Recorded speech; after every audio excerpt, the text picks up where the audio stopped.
guys, and welcome back to my channel. I had a lot of requests from you guys to give you some tips and tricks on some things that I do to be sure that my eyeshadow is nicely blended and looking nice. I know eyeshadow can be really hard to get the right blend and the right pigmentation of the shadows, but it's all about your technique. So today I'm going to be showing you guys what I personally do to be sure that my shadow looks the best it possibly can. So if you're interested in learning a little bit more about some eyeshadow hacks and some tips and tricks, then please keep watching.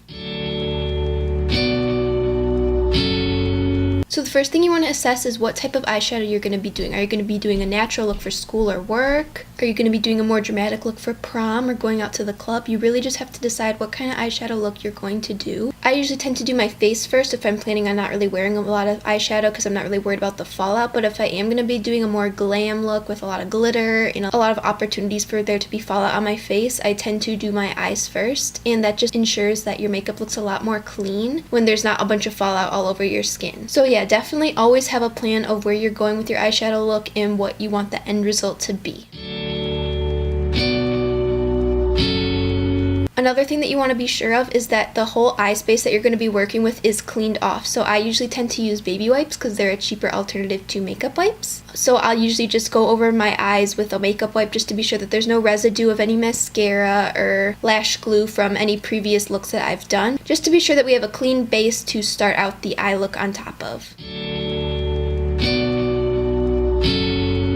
So the next tip I have, and something that I always tend to do, if you guys watch my tutorials, you guys know I always tend to lay down a base before I lay down any sort of eyeshadow. If you've been watching, you know that I like to use the Tarte Shape Tape Concealer, and I just kind of blend it onto my eye, just to be sure that it gets rid of any discoloration or veins on my eyelids. Some people like to use primers. If you have hooded eyes, sometimes a primer can help to really lock in that shadow and not let it cause any transfer issues in your crease. So you just have to find what base works best for you, but any base at all is better than no base. So just try to figure out what works best for your eye shape and the type of eye makeup that you're going to be doing.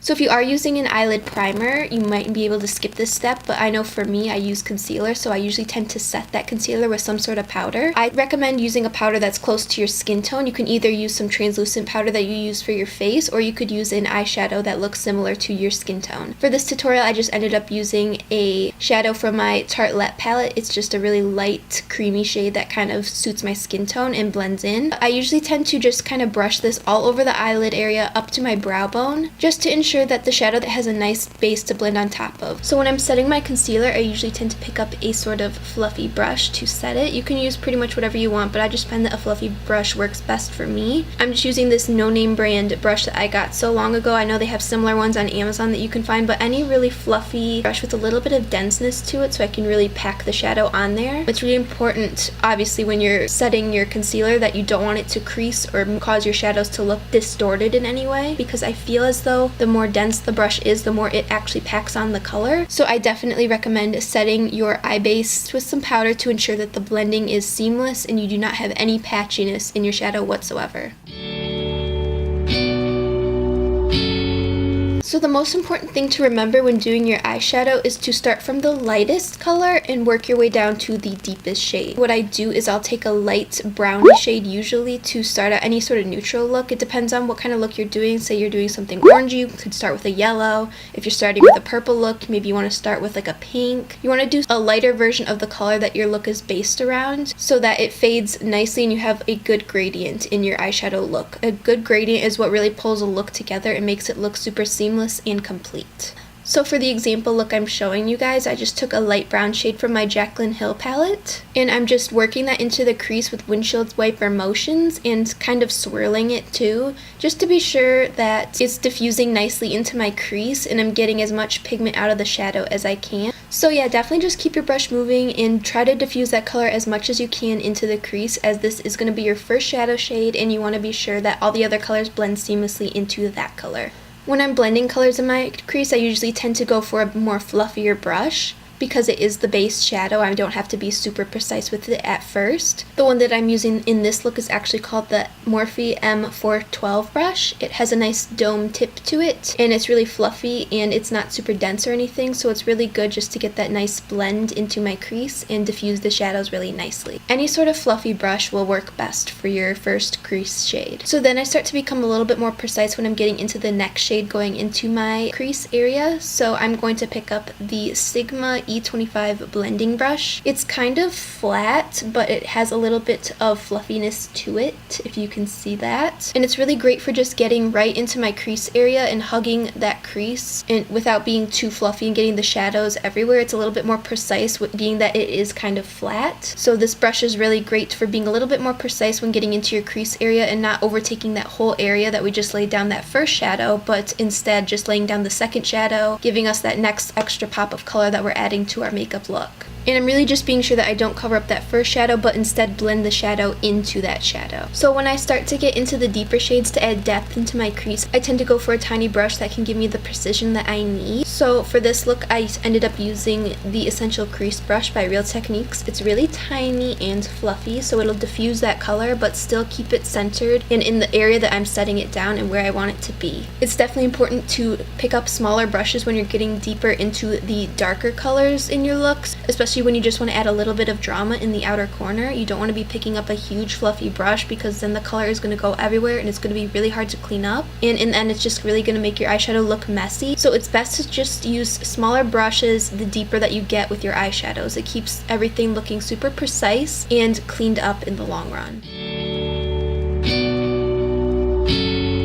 So sometimes when blending eyeshadow, we can get a little bit carried away. Sometimes your eyeshadow can get way too high up than where you want it to be. Sometimes it starts reaching up to your brow bone area, and you do not want that unless you're going for that look. But usually when that starts to happen with me, I know I get carried away sometimes. I'll just dip into a powder or eyeshadow that's similar to my skin tone, kind of like we did to set our concealer in the first place. So I'll just take a little bit of that on my brush and I'll run over the edges of my eyeshadow just to kind of diffuse it a little further and erase a little bit of the line that's getting up a little too high on my eyelid.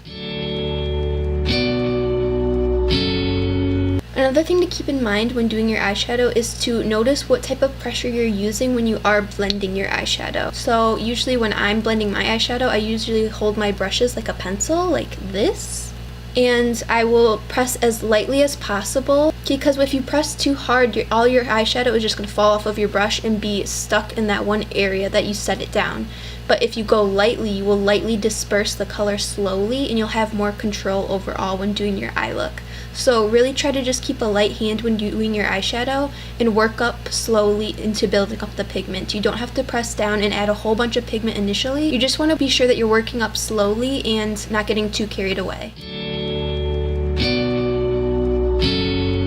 So another thing to keep in mind along with that is how much eyeshadow you're actually getting on your brush. I know when I dip into certain eyeshadows, they're not as pigmented, so I have to dip in a couple times before actually going in and starting to blend. But other eyeshadows, you can only dip in once. So you really just kind of have to determine through playing with all your palettes that you do have and see how much you can actually take on the brush in order to blend out. So for example, I know Morphe palettes could be a little less pigmented than say my Anastasia Modern Renaissance palette. So for my Morphe palettes, I'll dip in like maybe 3 or 4 times, but as for my Anastasia Modern Renaissance palette, I can only dip in once. It really just depends on the pigment of the shadow, and you kind of just have to keep track of that. But if you are working with new eyeshadow, you just want to dip in once and see how it starts blending out on your eyelid. Don't start dipping in a million times and picking up a bunch of pigment, because it might just get wasted and end up making your look looking super muddy and not as clean as you want it to. So start working up slowly, dip in once, and kind of get a feel for how pigmented the palette is and how much you're able to dip in without getting too overloaded with color.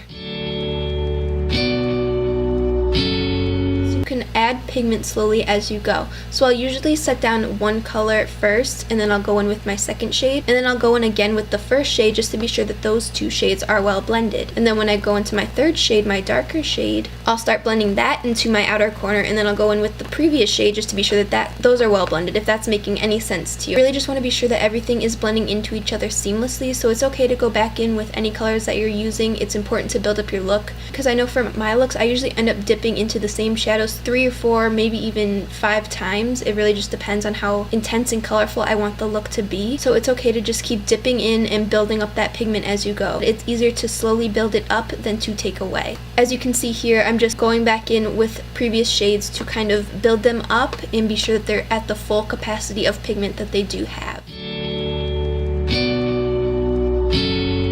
Another thing to remember when doing your eyeshadow is the first place that you set down your brush is the first place that the pigment is going to cling onto. So for example, if you're trying to get a dark color in your outer corner area right here to intensify your look, you don't want to start up here in your crease. You want to start right where you want that pigment to be the most prominent. So just remember when setting down any shadow shade, the place that you first set down your brush is where the most pigment is going to be. So choose wisely where you want this shadow to be and where you want the most pigment to be at.